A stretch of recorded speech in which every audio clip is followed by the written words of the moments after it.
வணக்கம், good morning, happy morning, wonderful morning. நம்ம சக்ஸஸ்ங்கிற டாப்பிக்கை பற்றி பேசிகிட்டு இருக்கிறோம். நேற்று உங்கள்கிட்ட எக்ஸ்பிளைன் பண்ணேன். சக்ஸஸ்ங்கிறது ஒரு நாளில் முடியாதுன்னு.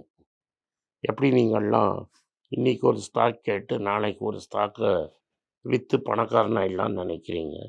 அது முடியாதுங்கிறத உங்கள்கிட்ட சொல்லியிருக்கிறேன். நீங்கள் மீன் பிடிக்க கற்றுக்கணுமே தவிர மீனை வாங்கி சாப்பிட்டதுனால பணக்காரன் ஆக முடியாது. இந்த பேசிக் பிரின்சிபல்ஸை திரும்பி திரும்பி திரும்பி திரும்பி நீங்கள் அப்ளை பண்ணி அதை கற்றுக்கணும். இதில் பல சர்க்கிள்கள் வரும் அப்படிங்கிறத சொன்னேன். Rome is not built in a single day. ரோமாபுரியை ஒரே நாளில் கட்டலை அப்படிங்கிறத உங்களுக்கு எடுத்து சொன்னேன். ரோமை கட்டுறதுக்கு 100 வருஷத்துக்கு மேலே ஆச்சு. அதே மாதிரி பணம் சக்ஸஸ்ங்கிறது ஒவ்வொரு ஜெனரேஷன்ஸ் கட்டணும். வெல்த்துங்கிறது இன்டர் ஜெனரேஷனல்.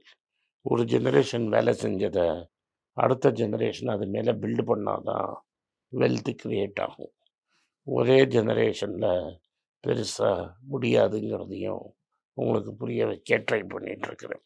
பட் சக்ஸஸ்ங்கிறது லாங் டேர்ம் கேம். நீங்கள் ஸ்போர்ட்டாக எடுத்தாலும் சரி, சினிமாவாக எடுத்தாலும் சரி, இல்லை லைஃப்பில் இன்வெஸ்ட்மெண்ட் எடுத்தாலும் சரி, லைஃப்பில் உங்கள் கேரியர் ப்ரோக்ரஷன் எடுத்தாலும் சரி, எதை நீங்கள் எடுத்தாலும் சக்ஸஸ் ஒரு லாங் டேர்ம் கேம். இது ஒரு ஷார்ட் டேர்ம் கேம் கிடையாது. ஆனால் இந்த ஹியூமன் நேச்சர் இருக்குது பாருங்கள், இதுக்கு அகென்ஸ்டாக வயர்டு. ஏன்னா நம்மளுக்கு முன்னாடி ஒரு ஸ்வீட்டை எடுத்து வச்சு திங்கக்கூடாதுன்னா நம்மளால் தாங்க முடியாது. உடனே அந்த ஸ்வீட்டை எடுத்து வாயில் போட்டுடுவோம். ஒரு ஸ்வீட்டுனால் உடம்பு கெட்டு போயிடாது. அது என்ன ஆகும்னா ரிப்பீட்டடாக அதை சாப்பிடுவோம். சில பேருக்கு சுகர் இருக்கும். சுகர் இருந்தால் ஸ்வீட்டு சாப்பிடக்கூடாதுன்னு இருக்கும். ஆனால் சுகர் ஆல்ரெடி இருக்குது, இன்சுலின் இன்ஜெக்ஷனில் இருக்கும். இதுவும் தெரிஞ்சு எப்படியாவது வாய்க்குள்ள அதை போட்டுக்கணும்னு பரப்பாங்க. அது நம்ம தான் தடுக்கணும். இன்ஃபேக்ட் நான் மறந்து போயிட்டேன். ஸ்விக்கிலேயோ ஜொமேட்டோலேயோ ஒரு ஆள் திருட்டுத்தனமாக ஸ்வீட் ஆர்டர் பண்ணி அவர் ஒய்ஃபுக்கு தெரியாமல் சாப்பிட்ணுன்னு பார்ப்பார். கை கெட்டினது வாய் கெட்ட முடியாத அளவு உடனே அந்த ஒய்ஃப் பார்ப்பாங்க. ஒரு எம்ஜிஆர் சினிமாவில் நாகேஷ் டிஆர் ராமச்சந்திரனுக்கு இது மாதிரி சாப்பாடு ரொம்ப பிடிக்கும். அவருக்கு எல்லா வியாதியும் இருக்கும். ஆனால் அவர் சாப்பிடக்கூடாதுன்னுவாங்க. அதனால் காசு வாங்கிட்டு திருட்டுத்தனமாக சாப்பாடு கொடுப்பாரு. இதெல்லாம் தான் கரெக்டாக உங்களுக்கு புரிய வைக்கிறேன். இதெல்லாம் தான் லாங் டேர்ம் சக்ஸஸுக்கு அகேன்ஸ்டு. உங்களுக்கு சுகருங்கிறது இட் இஸ் அ கண்டிஷன். அது எப்போ வேணால் யாருக்கு வேணால் வரலாம். மந்த்ஸ் வந்துருச்சுன்னா வாயை கட்ட வேண்டியது நம்ம டியூட்டி. நம்ம உடனே பார்த்தோன்னே எடுத்து வாயில் போடக்கூடாது. இது இன்ஸ்டன்ட் கிராட்டிஃபிகேஷன்பாங்க. கடையில் ஒரு பொருளை பார்த்தோன்னா அதை வாங்கலாம்னு தோணும். ஆக்சுவலாக நம்மளுக்கு அது தேவையா தேவை இல்லையா அப்படிங்கிறத பார்க்கணும். நம்ம என்ன பண்ணுவோம்னா தேவையோ இல்லையோ அந்த பொருளை வாங்கி பேக்கெட்டில் போட்டுப்போம். இதுதான் நம்ம நடத்தையில் பார்க்குறது. ஆனால் அதே டைமு ஸ்டாக் மார்க்கெட்டில் 15% 50% ஒரு ஸ்டாக் விழுந்துருச்சுன்னா அதை வாங்கிறதுக்கு ஒரு ஆப்பர்ச்சுனிட்டின்னு பார்க்காம, ஐயோ நீ சொன்னியே இந்த ஸ்டாக்கு விழுந்துருச்சு, ஐயோ ஐயோ ஐயோன்னு வயிற்றுலையும் வாயிலையும் அடிச்சுப்பீங்க.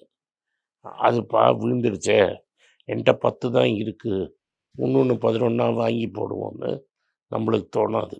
ஏன்னா அது உங்களுக்கு பணம் கையை விட்டு போகுது, டேஞ்சர் அப்படின்னு ஃபைட் ஆர் ஃப்ளைட் ரெஸ்பான்ஸில் சொல்லுது. இதுதான் ஹியூமன் நேச்சர். ஸ்டாக் ப்ரைஸ் கீழே விழுந்தால் உங்களுக்கு ஏதோ பர்சனல் லாஸ் ஆகிற மாதிரி வருத்தமும் அழுகியும் வரும். அதே ஒரு ஜூஸு ஒரு சுகரி ட்ரிங்கை வச்சேன்னா அது அப்படியே எப்போ எடுத்து வாயில் போடலாம் அப்படின்னு அப்படியே ஒரு அட்ராக்டிவாக இருக்கும். ஹியூமன் மைண்டு 5000 வருஷமாக இப்படி தான் வயராக இருக்கும். இதை நீங்கள் கவுண்டர் பண்ணிங்கன்னா தான் வாழ்க்கையில் நீங்கள் சக்ஸஸ்ஃபுல் ஆவீங்க.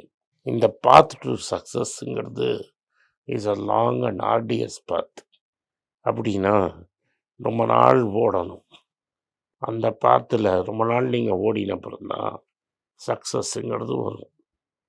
இப்போது நான் ஒரு கம்பெனியை சொல்கிறேன். இன்றைக்கி அது ரொம்ப பெரிய சக்ஸஸ்ஃபுல் கம்பெனி. ஆனால் ஒரு 25 வருஷத்துக்கு முன்னாடி அதை ரொம்ப சீப்பாக வாங்கியிருக்கலாம். 30 வருஷத்துக்கு முன்னாடி அப்படியே தூக்கி போடுற ப்ரைஸில் வாங்கி போட்டிருக்கலாம். அப்போ நானும் அதை வாங்கலை. அதே நான் சொல்லிடுறேன். ராகுல் பஜாஜ் பஜாஜ் ஆட்டோவை நடத்திட்டு இருந்தார். அவருக்கு ப்ரொடெக்ஷனஸ் பண்ணி புதுசாக வெளியிலேருந்து கம்பெனியெல்லாம் அலோவ் பண்ணக்கூடாதுன்னு பாம்பே கிளப்புக்கு தலைமை தாங்கிட்டு இருந்தார். அவர் ஒரு கியர்டு ஸ்கூட்டர் பண்ணிட்டு இருந்தார். மார்க்கெட்டில் அந்த கியர்டு ஸ்கூட்டருக்கு டிமாண்டு போயிட்டே இருந்தது. ஏன்னா கைனடிக் ஹோண்டா ஒரு கியர்லெஸ் ஸ்கூட்டர் பண்ண ஆரம்பிச்சிட்டான். அதை இவங்களால காப்பி அடிக்க முடியல. ஆட்டோவில் இவங்களுக்கு கம்ப்ளீட்டு டாமினன்ஸ் இருந்தது. பின்னாடி பியாகியோவும் டிவிஎஸும் ஆட்டோ பண்ணுற வரைக்கும் 3 வீலர் ஆட்டோவில் காம்படிஷன் கிடையாது. அதை இவங்க கார்மெண்ட் மூலமாக கண்ட்ரோல் பண்ணிப்பாங்க. ஸ்டேட் கவர்மெண்ட் பர்மனன்ட் கோட்டா கொடுத்தா தான் வண்டி விற்கும். ரொம்ப கம்ஃபர்டபுள் பிஸ்னஸ்.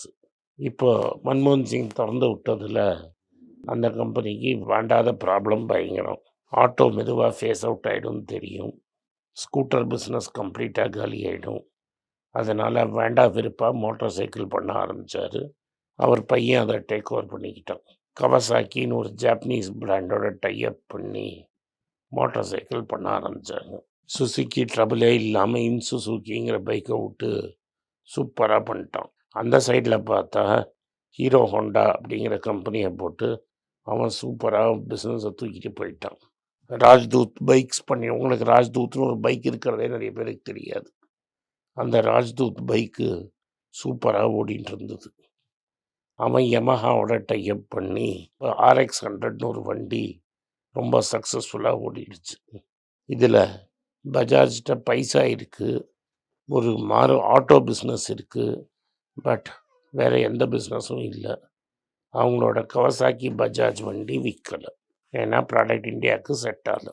உடனே அவங்க என்ன பண்ணாங்கன்னா, அப்போ தான் இந்த பஜாஜ் ஃபைனான்ஸ் இன்றைக்கி ஆலமரம் மாதிரி இருக்க அந்த கம்பெனியை ஆரம்பித்து ஃபைனான்ஸ் கொடுக்க ஆரம்பித்தாங்க. பைக்கை வாங்கினா இன்ட்ரெஸ்ட் ஃப்ரீ லோன், யாருக்கு வேணால் அந்த வண்டியை கொடுத்து அந்த வண்டியை வச்சு பண்ணிட்டு இருந்தாங்க. அப்போது ராஜீவ் பஜாஜ் டேக் ஓவர் பண்ணுறாரு. அவர் ஒரு முடிவு எடுக்கிறாரு. நம்ம ஸ்கூட்டர் பண்ணுறதை நிறுத்திடுவோம், மந்தி பைக் பண்ணுவோம், நம்மளே ரிசர்ச் பண்ணி நம்மளே பைக் பண்ணுவோம் அப்படின்னு ஆரம்பிக்கிறார். பல எக்ஸ்பெரிமெண்ட்டுக்கு அப்புறம் பல்சர் பெரிய ஹிட் ஆகுது. இவங்களே பண்ணுறதுனால இவங்க வெளிநாட்டுக்கு எக்ஸ்போர்ட் பண்ண முடியுது. 50% ஆஃப் இன்கம் வெளிநாட்டிலேருந்து வருது. ஆட்டோ டிக்ளைன் பண்ண அவங்க இன்னும் சக்ஸஸ்ஃபுல்லாக இருக்காங்க. நீங்கள் அந்த டைமில் பஜாஜ் ஆட்டோ வாங்கியிருந்தீங்கன்னா உங்களுக்கு இந்த பஜாஜ் ஃபைனான்ஸ் ஃபின்சர்வ்லாம் ஸ்டாக் கிடச்சிருக்கும். 2-3 வாட்டி போனஸ் கிடச்சிருக்கும். கடைசியில் எலக்ட்ரிக் ஸ்கூட்டர் வரைச்ச அவர் எலக்ட்ரிக் ஸ்கூட்டரை திரும்பி சேத்தக்குங்கிற பேரில் கொண்டு வந்துட்டார். அதுவும் இன்றைக்கி ரிசவுண்டிங் சக்ஸஸ்.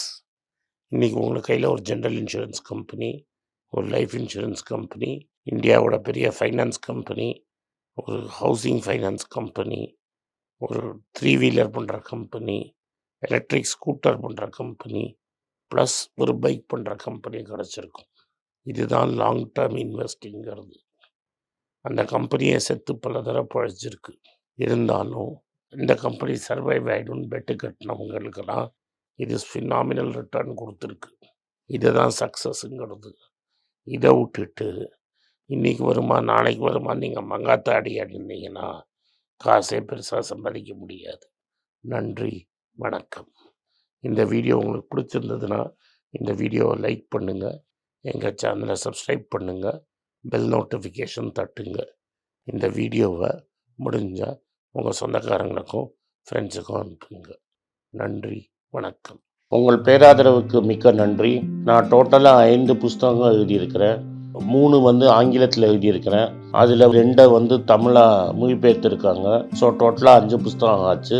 இந்த 5 புஸ்தகத்துக்கு ஹார்ட் காப்பி வேணும்னா நீங்கள் கீழே இருக்கிற வாட்ஸ்அப் நம்பருக்கு மெசேஜ் அனுப்பிச்சிங்கன்னா எங்கள் டீம் உங்களை கான்டாக்ட் பண்ணுவாங்க. இந்த 5 புஸ்தகங்கள்ல 3 புஸ்தகம் வந்து கிண்டலில் இருக்குது. அமேசானில் கிண்டலில் வாங்கணும்னு ஃபீல் பண்ணுறவங்க நேராக கிண்டலில் வாங்கிக்கலாம். தமிழ்லேயே யாராவது ஃபைனான்ஸ் நியூஸ் படிக்கணும்னு ஃபீல் பண்ணிங்கன்னா தயவுசெஞ்சு moneypage.com விசிட் பண்ணுங்கள்.